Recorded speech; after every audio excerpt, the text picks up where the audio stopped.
अपना रावण और राम का अपना दशहरा।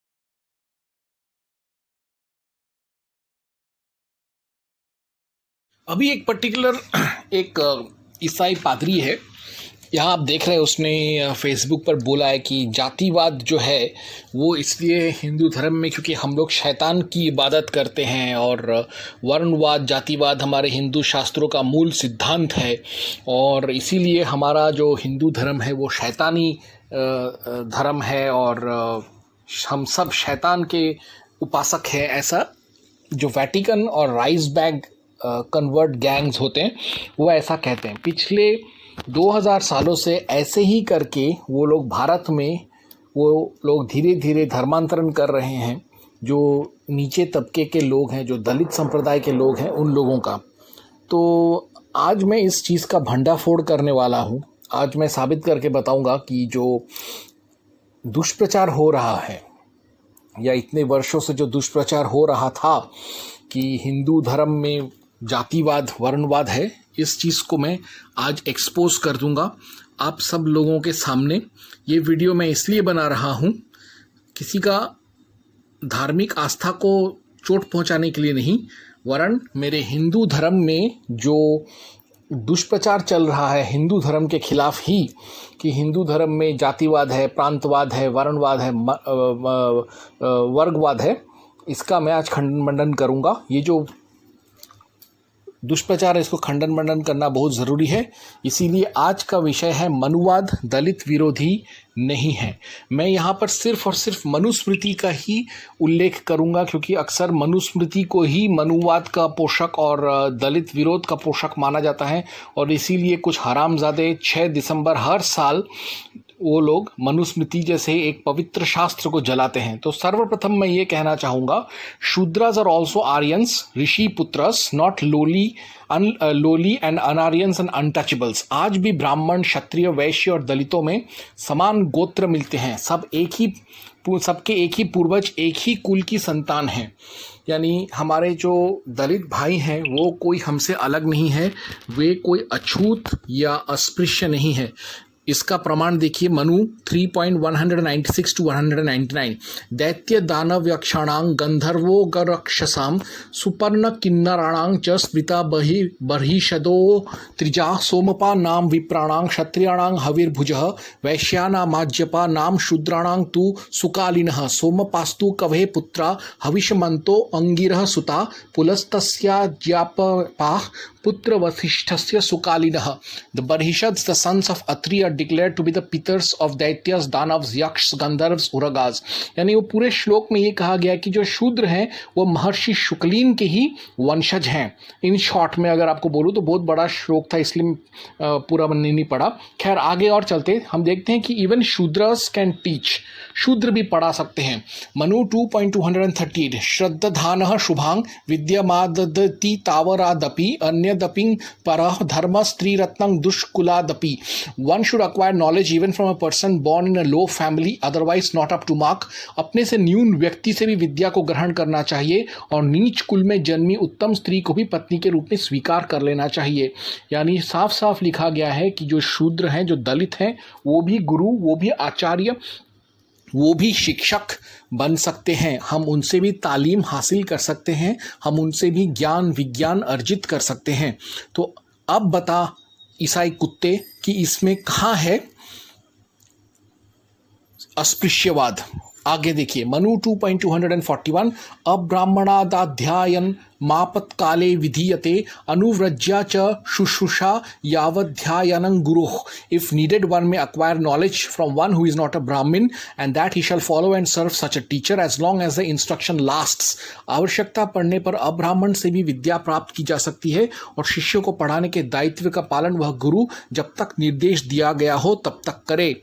या अब बताओ, यहाँ तो साफ साफ एक दलित गुरु से भी शिक्षा हासिल करने का बात है तो कहाँ है इसमें जातिवाद? आगे देखिए, status of Brahmin is acquired by deeds and not by name. ब्राह्मणत्व का आधार कर्म है, यानी जो ये कहते हैं कि ब्राह्मण के घर में जन्म लिया, ब्राह्मण के वीर्य से, ब्राह्मण के गर्भ से जन्म लिया तो ब्राह्मण हो गया, नहीं। वो तो जन्म में उसका सिर्फ एक कोइंसिडेंस है, एक अकस्मात है कि वो ब्राह्मण कुल में पैदा हुआ है, लेकिन आखिरकार वो ब्राह्मण है कि नहीं वह उसके कर्म उस डिसाइड करेंगे। देखिए मनु 4.30, पाषंडिनो विकर्मस्थान बैडाल व्रतिकान शठान हेतुकान बकव्रतिश्च वान मात्रेणापि नार्चयेत। Frauds, wrong practices, deceit, perversion and falsehood should not be respected even by words. पाखंडी, गलत आचरण वाले, छली, कपटी, धूर्त, दुराग्रही, झूठ बोलने वाले लोगों को का सत्कार वाणी मात्र से भी ना करना चाहिए। यानी अगर कोई ब्राह्मण मक्कार है, अगर वो धर्मद्रोही है, राष्ट्रद्रोही है, अगर वो गद्दार है, अगर वो समाज विरोधी है, तो उसको खुद को ब्राह्मण कहलाने का और ब्राह्मण का सम्मान हासिल करने का कोई अधिकार नहीं है। यानी यदि कोई ब्राह्मण छुआछूत को बढ़ावा दे रहा है और हिंदू यूनिटी को, हिंदू एकता को तोड़ रहा है, तो वो ब्राह्मण नहीं है। मनुस्मृति 8.17, एक एव सुहृद धर्मो निधाने पनुयाति यह शरीरेण समं नाशन सर्व मन्यद ही गच्छति। धर्म or noble deeds is only one true friend that accompanies one ever after death. All others desert one as soon as death has overtaken. यानी यहाँ पर कहा गया है कि एक इंसान के अच्छे कर्म, सुकर्म ही उसको हमेशा के लिए अमर करते हैं, वही उसको स्वर्ग या नरक दिलाते हैं, ना कि अंधश्रद्धा। यानी जो ब्राह्मण सिर्फ बुरे काम करता है और अच्छे काम नहीं करता, वो इस धर्म के हिसाब से इस जन्म में और आने वाले जन्म में भी कभी सम्मान नहीं पा सकता। मनु 3.109 इसी बात को आगे बढ़ाते हुए कहता है, न भोजनार्थं स्वे विप्रह कुल Gotre निवेदयेत भोजनार्थं हीते शंसन शित्युच्यते बुधे। One who eats by glorifying his गोत्र और family is considered an eater of his own vomit. अपने गोत्र या कुल की दिहाई देकर भोजन करने वाले को स्वयं का उगलकर खाने वाला माना जाए। यानी जो ब्राह्मण अपने कुल या गोत्र में पैदा होने की वजह से सम्मान लेने की कोशिश करता है और उसका फ़ायदा, नाजायज़ फ़ायदा उठाने की कोशिश करता है, ये तो वैसा ही इंसान हुआ जो थूक कर चाटता है, ऐसा। मनु 2.136, वित्तं बंधुर्व्ययः कर्म विद्या भवति पंचमी एतानि मान्यस्थानानि गर्यो यदुत्तरम। One earns respect due to wealth, company, age, actions and knowledge in increasing order. धनी होना, बांधव होना, आयु में बड़ा होना, श्रेष्ठ कर्म का होना और विद्वत्ता, यह 5 सम्मान के उत्तरोत्तर मानदंड हैं। इनमें कहीं भी कुल, जाति, गोत्र या वंश को सम्मान का मानदंड नहीं माना गया है। यानी अगर आपके पास पैसे नहीं हैं, अगर आप अच्छे कुल के नहीं हैं, ऊंची जाति के नहीं हैं, मान्यवर गोत्र के नहीं हैं, बड़े वंश के नहीं हैं, रजवाड़े के नहीं हैं, तो भी आपका कोई नुकसान नहीं। अगर आपके पास ज्ञान है, अगर आपके पास हुनर है, अगर आप उम्र में बड़े हैं, अगर आपके अच्छे कर्म हैं, तो आपको सम्मान मिलेगा समाज में। दलित होने से भी आप सम्मान पाएंगे। मनु 2.157, यथा काष्ठमयो हस्ति यथा चर्ममयो मृगः यश्च विप्रो नधियानस् यस्ते नाम बिभ्रति। A Brahmin devoid of education is equivalent to an elephant made of wood or a deer made of leather. They are merely namesake and not real. जैसे लकड़ी के से बना हाथी और चमड़े का बनाया हुआ हरिण सिर्फ नाम के लिए ही हाथी और हरिण कहे जाते हैं, वैसे ही बिना पढ़ा ब्राह्मण मात्र नाम का ही ब्राह्मण होता है। यानी आपके ब्राह्मणत्व के साथ साथ, अच्छे कर्म के साथ साथ, ब्राह्मण कुल में पैदा होने के साथ साथ आपके पास ज्ञान विज्ञान होना चाहिए, आपके पास आधुनिक ज्ञान भी होना चाहिए और धार्मिक ज्ञान भी होना चाहिए, तभी आप ब्राह्मण कहलाने के लायक हैं। मनु 2.28, स्वाध्यायेन व्रतैर्हो मस्त्रय विद येने जया सुतः महायज्ञैश्च यज्ञैश्च ब्राह्म्यं क्रियते तनु। The body is made fit to be called Brahmin only through study of scriptures, discipline, noble selfless deeds, study of duty, science and meditation, charity and goal-oriented actions. पढ़ने पढ़ाने से, चिंतन मनन करने से, ब्रह्मचर्य, अनुशासन, सत्य भाषण आदि व्रतों का पालन करने से, परोपकार आदि सत्कर्म करने से, वेद विज्ञान आदि पढ़ने से, कर्तव्य का पालन करने से, दान करने से और आदर्शों के प्रति समर्पित रहने से मनुष्य का यह शरीर ब्राह्मण किया जाता है, ब्राह्मण कहलाने के योग्य होता है। यहाँ आप देख रहे हैं सिर्फ मुफ्त खोरी करने से, मुफ्त का खाना खाने से, सोशल पैरासाइट होने से कोई ब्राह्मण नहीं बनता। ब्राह्मण अपने पुरुषार्थ से बनता है। आगे देखिए, education is true birth, uneducated person is शूद्र। शिक्षा ही वास्तविक जन्म है, जो शिक्षित नहीं है वही शूद्र है। मैंने पहले ही कहा कि शूद्र महर्षि शुक्लीन के वंशज थे। उनमें यानी महर्षि शुक्लीन के वो वंशज जो पढ़ाई लिखाई नहीं किए या पढ़ाई लिखाई नहीं करना चाहते थे या पढ़ाई लिखाई नहीं कर सके, वही लोग परिश्रम करने लग गए और वो शूद्र बन गए।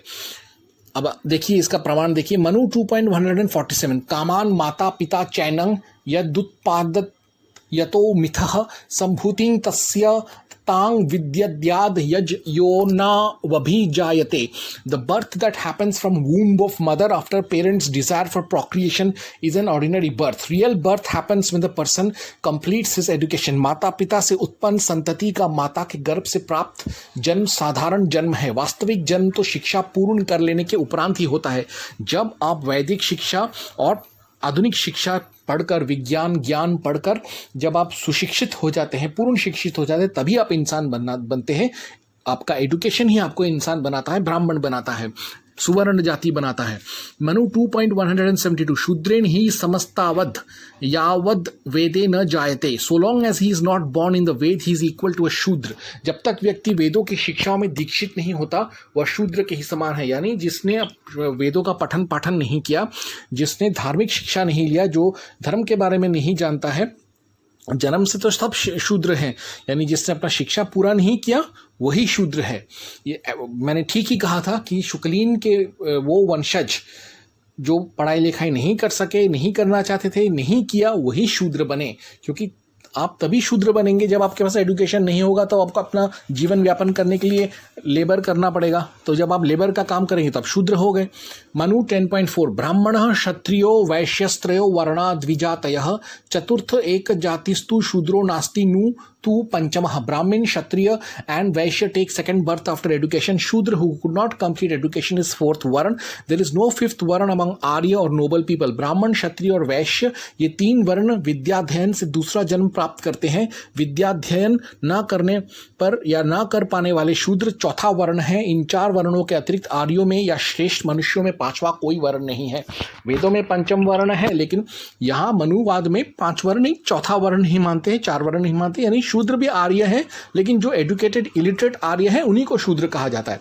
आगे देखिए, never insult anyone born in lower family. नीच कुल में जन्मे व्यक्ति का तिरस्कार नहीं है। अब तक मैंने आप लोगों को दिखाया, आप मुझे बताइए क्या आप मानते हैं कि मनुवाद में जातिवाद है? और भी आगे देखिए, मनु 4.41 हीनांगान तिरिक्तांगान विदयाहीनान वयोधिकान रूप द्रविण हीनांश्च जाति हीनांश्च नाक्षिपेत। Never deny respect and rights to a person who is handicapped, uneducated, aged, not handsome, not wealthy और coming from a lower family. अपंग, अशिक्षित, बड़ी आयु वाले, रूप और धन से रहित या निचले कुल वाले, इनको आदर और अधिकार से वंचित न करें, क्योंकि यह किसी व्यक्ति की परख के मापदंड नहीं है। अभी आप बताइए, इसमें कहाँ पर है जातिवाद, इसमें कहाँ पर है वर्णवाद, इसमें कहाँ पर है प्रांतवाद, इसमें कहाँ पर है अस्पृश्यता, इसमें कहाँ पर है वर्गवाद?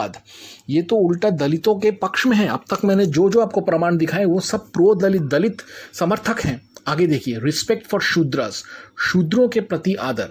ये हिस्सा पर देखने के बाद आप सचमुच आप मानने लगेंगे कि वर्गवाद और वर्णवाद, जातिवाद तो हिंदू धर्म में कभी था ही नहीं। ये देखिए, मनु 3.112 वैश्य शूद्रावपि प्राप्तो कुटुंबे तिथि धर्मिणो भोजयेत सह भृत्यस्तावान नृशंस्य प्रयोजन। If a Shudra or Vaishya comes as a guest, the family should feed him with due respect. शूद्र या वैश्य के अतिथि रूप में आ जाने पर परिवार उन्हें सम्मान सहित भोजन कराए। देखिए, अभी आप खुद बताइए, क्या इस श्लोक के जानने के बाद, समझने के बाद आप मानेंगे कि दलित अस्पृश्य हैं, अछूत हैं? यहाँ पर तो उसको घर में बुलाने का प्रावधान है, उसको बिठाने का प्रावधान है, उसको भगत करने का प्रावधान है, और उसको खिलाने का भी, जिमाने का भी प्रावधान है, वो भी वैश्य के स्तर पर। यानी शूद्र को कभी भी असम्मान नहीं किया जाता था उसको, यानी जो कलाकार या लेबर वर्ग हैं उनको व्यापारी वर्गों के साथ और उनके जैसा ही सम्मान मिलता था। मनु 3.116 भुक्त वत्सवध विप्रेषुस्तेषु भित्तेषु चैव हि भुञ्जीयातां ततः पश्चाद वशिष्ठं to dampati. A householder should eat from remaining food and only after he has fed the scholars and servants, shudras, to their satisfaction. अपने सेवकों शूद्रों को पहले भोजन कराने के बाद ही दंपति भोजन करे। यानी गृहस्थ अपने घर के दासों, अपने घर आए शूद्र मेहमानों का खान पान करने कराने के बाद ही खुद अन्न ग्रहण करे। इसमें आप बताइए क्या इसमें शूद्र का असम्मान है? मनु 2.137 पंचानां त्रिषु वर्णेषु भूयांसी गुणवंती च यत्र स्यु सो यत्र त्र मानार्ह शूद्रोपि दशमीं गतः. A very old Shudra deserves more respect than anyone else regardless of their wealth, company, age, actions और knowledge. धन, बंधु, कुल, आयु, कर्म, श्रेष्ठ विद्या से संपन्न व्यक्तियों के होते हुए भी वृद्ध शूद्र को पहले सम्मान दिया जाना चाहिए। ये देखिए यहाँ पर तो जो घोर मनुवादी है वो मनु खुद कह रहा है कि शूद्र को, यानी बूढ़े सीनियर सिटीजन शूद्र को ज़्यादा सम्मान देना चाहिए बाकी सब लोगों के मुकाबले, क्योंकि वो उम्र में सबसे बड़ा है। तो अब मुझे बताइए इसमें कहाँ पर है शूद्र के खिलाफ अन्याय? आगे देखिए, shudras have right to study Vedas and conduct Vedic rituals. दलितों को शास्त्र व यज्ञ का अधिकार. लोग कहते हैं कि ईसाइयों ने ही दलितों को पढ़ने पढ़ाने का अधिकार दिया. नहीं भाई साहब, ये अधिकार तो मनुवाद ने बहुत पहले से ही दिया. देखिए आप मनु 10.126 to 127 न शूद्रे पातकं किं चिन्ह च संस्कार मर्हति नास्याधिकारी धर्मेस्ति न धर्मात् प्रतिषेधनम धर्मैप्स वस्तु धर्मज्ञा सतांग वृत्त मनुष्ठा मंत्र वर्ज्यं न दुष्यन्ति प्रशंसां प्राप्नुवन्ति च. For the Shudras there is no sin, nor is he worthy of any sacraments. He is not entitled to any sacred rites, but there is no prohibition against sacred rites. If those who, knowing their duty and wishing to acquire merit, imitate the practices of righteous men with the exception of reciting the sacred texts, they incur no guilt, they obtain praise. यानी यहाँ पर कहा गया है कि धर्म शास्त्र पढ़ने के अलावा एक शूद्र सब कुछ कर सकता है. वो उसके लिए कर्मकांड जरूरी नहीं है, लेकिन अगर करना चाहे तो कर भी सकता है. अभी मैं आपको बताऊंगा एक और श्लोक जिसमें कहा गया है कि यदि प्रत्यक्ष और अप्रत्यक्ष रूप से कहा गया कि यदि शूद्र धर्मशास्त्र पढ़ना चाहे वो भी वो कर सकता है. देखिए मनु 2.223 यदि स्त्री यद्वरजः श्रेयं किंचित समाचरेत तत्सर्वमाचरेत युक्तो यत्र चास्य श्रमेन मनः. इफ अ वुमन और a shudra does perform anything leading to happiness, यानी अगर वो धर्म ग्रंथ भी पढ़ना चाहे तो let her diligently practice it as well as any other act permitted in which her heart finds pleasure. यानी उसका अगर दिल आ गया है धर्म ग्रंथ पढ़ने का, शास्त्र वेद पढ़ने का, तो वो 1000 दफे पढ़ सकता है. और तो और निरुक्त और यजुर्वेद और सामवेद और ऋग्वेद और अथर्ववेद के बाबत तो शूद्र को भी वेदाधिकार है. आगे देखिए, नो स्लेवरी इन मनुवाद. दलित गुलाम नहीं है मनुवाद में. अब आप बताइए कि कहाँ पर है इसमें दलितों का उत्पीड़न. देखिए मनु 7.125 to 126, 8.216 राजा कर्मसु युक्तानां स्त्रीणां प्रेष्य जनस्य च प्रत्यहं कल्पयेद् वृत्तिं स्थान कर्मानुरूपतः पणो देयो वकृष्टस्य षडुत्कृष्टस्य वेतनं षाण्मासिकस्तथा छादो धान्य द्रोणस्तु मासिकः अर्थस्तु कुर्यात् स्वस्थः सन् यथा भाषित मादितः स दीर्घस्यापि कालस्य तत् लभेतेव वेतनम. For women employed in the king's service and also for menial servants, he shall fix daily wages in proportion to their position and work. 1 pan should be paid as the wages of the inferior and 6 to the superior servant, as also clothing every 6th month and a drone of grain every month. But if he is ill and on recovering completes the work as originally stipulated, he shall receive his wages for it even after a long time. शूद्रों का वेतन और भत्ता किसी भी परिस्थिति में ना काटे. दूसरे जो रेगिस्तानी मजहब हैं उनमें गुलाम दास शूद्र बनाकर आजीवन फोकट में काम कराने का था. ऐसा प्रावधान वेदों में नहीं है. आप बताइए इसमें कहाँ पर है दलित विरोधी मंतव्य. आगे देखिए, माइग्रेशन विद इन वर्न्स, वर्ण परिवर्तन। अगर हिंदू धर्म दलित विरोधी होता तो दलित को ऊपर उठने का मौका नहीं देता, लेकिन मनु देता है। देखिए मनु 10.65, शूद्रो ब्राह्मणतामेति ब्राह्मणश्चैति शूद्रताम क्षत्रियाज जातम एवं तु विद्याद वैश्या तथैव च। Brahmin can become shudra and shudra can become Brahmin. Similarly Kshatriyas and Vaishyas can also change their varnas and become Brahmins and vice versa. Brahmin shudra बन सकता है, शूद्र ब्राह्मण हो सकता है। इसी प्रकार क्षत्रिय और वैश्य भी अपने वर्ण बदल सकते हैं आपस में। यानी वर्ण जो होता है, जो आप वर्ण करते हो अपने जिंदगी में, अपने लाइफस्टाइल में, जिस ऑक्यूपेशन, प्रोफेशन, वर्क, लेबर या टाइप ऑफ लाइवलीहुड को आप फॉलो करते हो, तो जो शूद्र है, जिन्होंने पढ़ाई लिखाई नहीं किया और वो परिश्रम करते हैं, वो शूद्र हैं। वैसे ही ब्राह्मण भी शूद्र बन सकता है, शूद्र भी ब्राह्मण बन सकता है। और आगे देखिए मनु 9.335, शुचिरुत्कृष्ट शुश्रूर मर्दुवागन हंकृतः ब्राह्मणायाद श्रेयो नित्यमुत्कृष्टा जाति मश्नुते। If a Shudra uneducated serves the educated ones, is polite, devoid of ego and stays in respectful company of knowledgeable ones, he and she is considered as having a noble birth and stature. शरीर और मन से शुद्ध, पवित्र रहने वाला, उत्कृष्ट लोगों के सानिध्य में रहने वाला, मधुर भाषी, अहंकार से रहित, अपने से उत्कृष्ट वर्ण वालों की सेवा करने वाला शूद्र भी उत्तम ब्रह्म जन्म और द्विज वर्ण को प्राप्त कर लेता है। यानी देखिए, यदि ब्राह्मण की तरह शूद्र जीता है तो वो भी शूद्र से ब्राह्मणत्व की ओर बढ़ सकता है।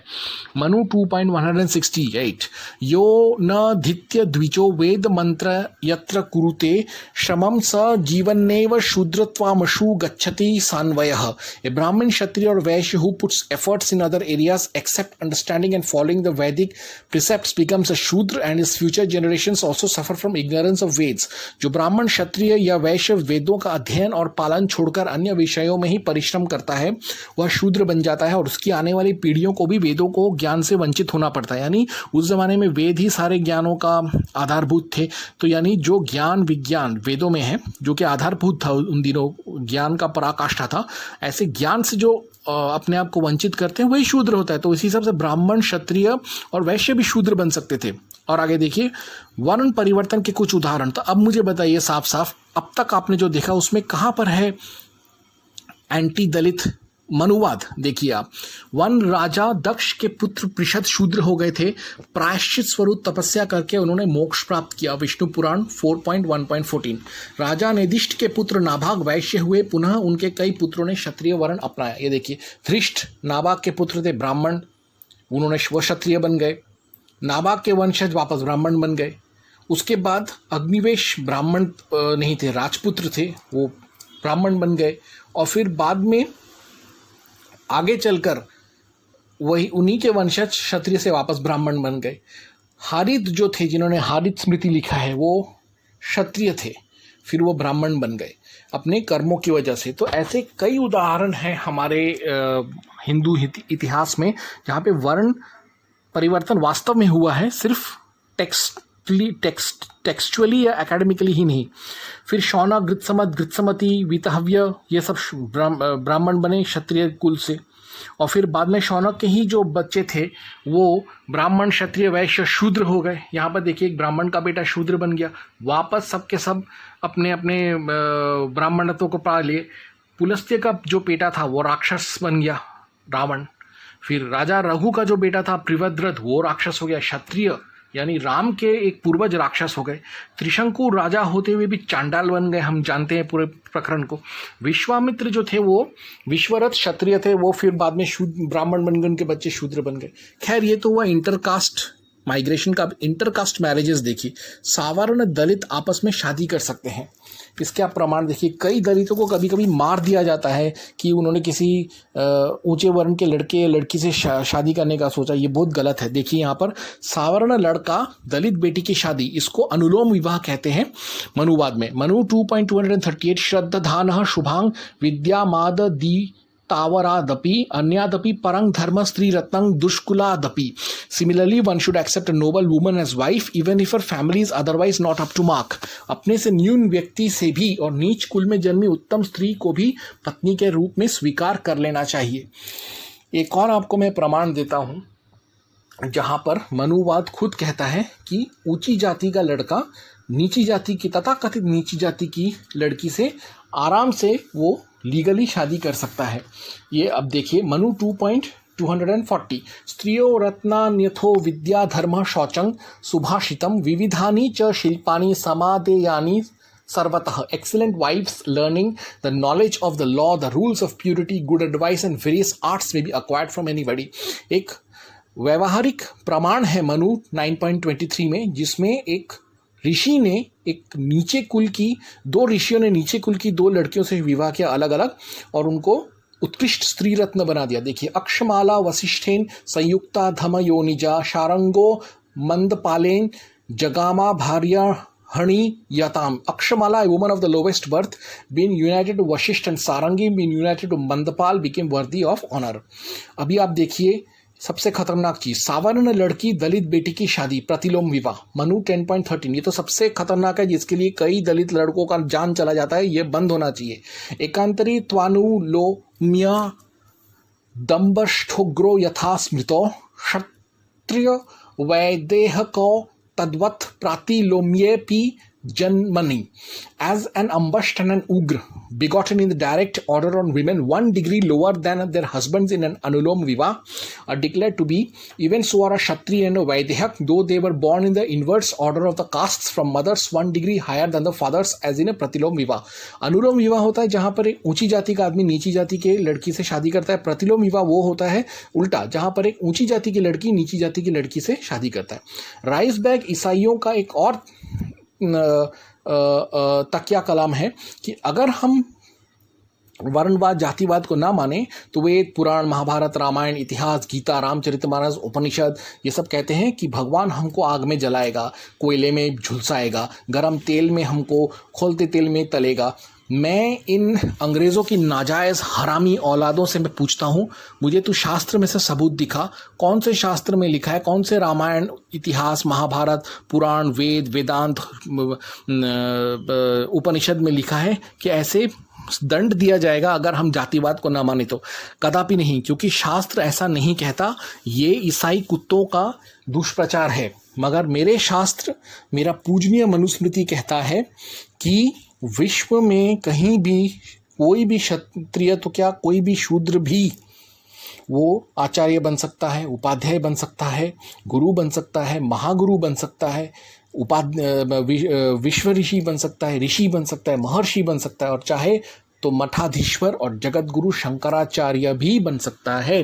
कभी कोई निग्रो अफ्रीकनॉइड पोप नहीं बनता, लेकिन हमारे यहाँ पे नीचे कुल का आदमी भी पुजारी पंडित पंडा बन सकता है, जगत गुरु भी बन सकता है। प्रमाण देखिए, ऐत्रेय ऋषि जो थे वो दासी पुत्र थे, एक अपराधी उनका बाप था, वो खुद जुआरी और अंडीबाज इंसान थे, लेकिन उन्होंने अपने आप को बदला और उन्होंने ऐत्रेय ब्राह्मण लिखा और उन्होंने ऋग्वेद पर भी टिप्पणी लिखा। वैसे ही सत्यकाम जाबाला जो थी वो एक वैश्या का बेटा था जो दूसरों के घर में नौकरानी का भी काम करती थी, लेकिन वो ब्राह्मणत्व को प्राप्त हुआ और उसके गुरु ने उसको ब्राह्मण बनाया। मातंग जो थे वो चांडाल के बेटे थे लेकिन ब्राह्मण बन गए। वत्स जो थे वो शूद्र कुल में उत्पन्न होते हुए भी ऋषि बने। प्रमाण एक और जो सब जानते हैं वो है विदुर, जो एक दासी का नियोगी संतान था, लेकिन वो बाद में हस्तिनापुर का प्रधानमंत्री बना और उसने विदुर नीति भी लिखा। इस चित्र में आप देखिए, यहाँ पर शबरी जो नीचे जात की थी उनको ऋषियों ने योगदान दिया और ज्ञान दिया और भगवान राम की कृपा और भक्ति से उनको देवी का दर्जा मिला। शबरी धाम जो है वो गुजरात में फेमस है और उनके ही नाम पर शबरीमला भी है। जब आप रामायण खोलते तो सबसे पहला चित्र किसका आता है? राम का नहीं, उसमें आता है वाल्मीकि का चित्र, जो कि एक शर्मा थे जो वापस डाकू बन गए, नीचे कुल में बन गए, वापस ऋषि बन गए। तो ये एक नीचे कुल से ऊपर कुल के ऊपर जाने का एक प्रमाण भी है। और इससे खूबसूरत उदाहरण मैं और क्या दे सकता हूँ? एक और उदाहरण मैं देता हूँ जो मुझे गदगद कर देता है, वो है श्रीला कृष्ण द्वैपायन वेदव्यास, जो महर्षि पराशर और कोली वनवासिनी मत्स्यगंधा के पुत्र थे, लेकिन अपने कर्मों की वजह से वो ब्राह्मण बन गए, ऋषि बन गए और आज हम लोग उनके नाम पर श्रीला व्यासदेव पूर्णिमा मनाते हैं, हम लोग गुरु पूर्णिमा मनाते हैं। और महाभारत में सबसे पहला चित्र उन्हीं का होता है। सुबह सुबह जब हम रामायण या महाभारत खोलते हैं तो इन दो दलित पुत्रों को ही हम लोग सबसे पहले नमन करते हैं, उनका ही चित्र की तरफ हमारा नज़र जाता है। तो अभी आप मेरे को बताइए, असलियत में जातिवाद, वर्गवाद, रंग भेद, अस्पृश्यतावाद, नस्लवाद, साम्राज्यवाद, वर्णवाद, प्रांतवाद, वर्गवाद का पोषक कौन है? क्या आप जानते हैं कौन है? ये वही वेटिकन के दलाल हैं जिन्होंने हमको इतने हजारों सालों से ये दुष्प्रचार करते आए ताकि वो धर्मांतरण कर सकें कि हिंदू धर्म जातिवादी है, बल्कि उनका बाइबल खुद जातिवादी है। देखिए आप, यहोवा जो था उसने खुद पंडागिरी को उसने जातीय चीज़ बनाया, पीढ़ीवादी चीज़ बनाया। देखिए हिब्रू 7:17, क्योंकि घोषित किया गया था तू है एक याजक शाश्वत मिली का डिस्क के जैसा। ड्यूटेरोनॉमी व्यवस्था विवरण 17.12, तुम्हें यहोवा अपने परमेश्वर की सेवा करने वाले उस समय के याजक और न्यायाधीश की आज्ञा का पालन करने से इनकार करने वाले किसी भी व्यक्ति को दंड देना चाहिए, उस व्यक्ति को मरना चाहिए। तुम्हें इजराइल से इस बुरे व्यक्ति को हटाना चाहिए। यानी जो इजरायली में या ईसाई इमाम का बात नहीं सुनता या अपने आप सिर्फ इबादत करता है सार्वजनिक तौर पर या किसी सार्वजनिक चर्च में या अपने घर में, तो उसको कत्ल कर देना चाहिए। देखिए उन्होंने यानी यहोवा ने अपनी मनमर्जी से ईसाइयों का पादरी वर्ग को बनाया और उनको श्रेष्ठता प्रदान किया। यीशु जो थे वो खुद नस्लवादी रेसिस्ट था, अपार्थेड का समर्थक था। देखिए मरकुस 7:27, First let the children eat all they want, he told her, for it is not right to take the children's bread and toss it to the dogs. यीशु ने उनसे कहा पहले बच्चों को तृप्त हो लेने दे, क्योंकि बच्चों की रोटी लेकर उसे कुत्तों के आगे फेंक देना ठीक नहीं है। यानी जो गैर ईसाई हैं वो उसके लिए कुत्ता कुत्ती थे। ईसाई जन्नत में भी भेदभाव, जन्नत सिर्फ 12 यहूदियों के 1,44,000 मर्दों के लिए। रिविलेशन प्रकाशित वाक्य 7.4, and I heard the number of those who were sealed, 1,44,000, sealed out of every tribe of the sons of Israel, और जिन पर मुहर दी गई मैंने उनकी गिनती सुनी कि इज़राइल के संतानों के सब गोत्रों में से 1,44,000 पर मुहर दी गई है। यानी आप लोग जो दलित ईसाई बनते हैं ये सोचकर कि आप जन्नत जाएंगे, आपको घंटा जन्नत मिलने वाला है। जन्नत पे पहले से ही आरक्षण हो चुका है ईसाई और यहूदियों का। बस ईसाई ही खुदा के औलाद हैं, बाकी सब शैतान के नस्ल। ड्यूटेरोनॉमी व्यवस्था विवरण 14.2, for you are a people holy to the Lord your God, it is you the Lord has chosen out of all the peoples on earth to be his people, his treasured possession. क्योंकि तू अपने परमेश्वर यहोवा के लिए एक पवित्र समान है, समाज है, और यहोवा ने तुझको पवित्र पृथ्वी भर के समस्त देशों के लोगों में से अपक्की निज संपत्ति होने के लिए चुन लिया है। यानी जितने भी हिंदू हैं, पगन हैं, वो सब शैतान की नस्ल हैं। खैर अब एक और शैतानी देखिए, वो है दास प्रथा, गुलाम प्रथा। ये जो है ये बाइबल का देन है। इस्लाम से भी पहले बाइबल ने ही मनुष्यों को गुलाम बनाने का सिस्टम दिया था। इसका आप विवरण देखिए, वो भी न्यू टेस्टामेंट नए नियम से। यीशु ने किया गुलामी प्रथा का समर्थन। इफिसियों 6.5-8, स्लेव्स ओबे your earthly masters with fear and trembling in singleness of heart as you obey Christ, not only while being watched and in order to please them, but as slaves of Christ doing the will of God from the heart. हे सेवकों, तुम अपने सांसारिक स्वामियों की आज्ञा निष्कपट हृदय से और आदर के साथ उसी प्रकार मानो जैसे तुम मसीह की आज्ञा मानते हो। कोलोसियंस 3.22-24, slaves obey your earthly masters in everything. हे सेवकों, अपने सांसारिक स्वामियों की सेवा करो। अब ये सब गुलामी यीशु ने क्यों बोला करने के लिए? यीशु का मार्केटिंग होता रहे, इसके लिए गुलामी करो। Titus 2.9-10, teach slaves to be subject to their masters in everything, to try to please them, not to talk back to them and not to steal from them, but to show that they can be fully trusted, so that in every way they will make the teaching about God our Savior attractive. दासों को सिखाओ कि वे हर बात में अपने स्वामियों की आज्ञा का पालन करें, उन्हें प्रसन्न करते रहें, उलट कर बात न करें, न बोले, चोरी चालाकी न करें, बल्कि संपूर्ण विश्वसनीयता का प्रदर्शन करें, ताकि हमारे उद्धारकर्ता परमेश्वर के उपदेश का प्रचार प्रसार हो।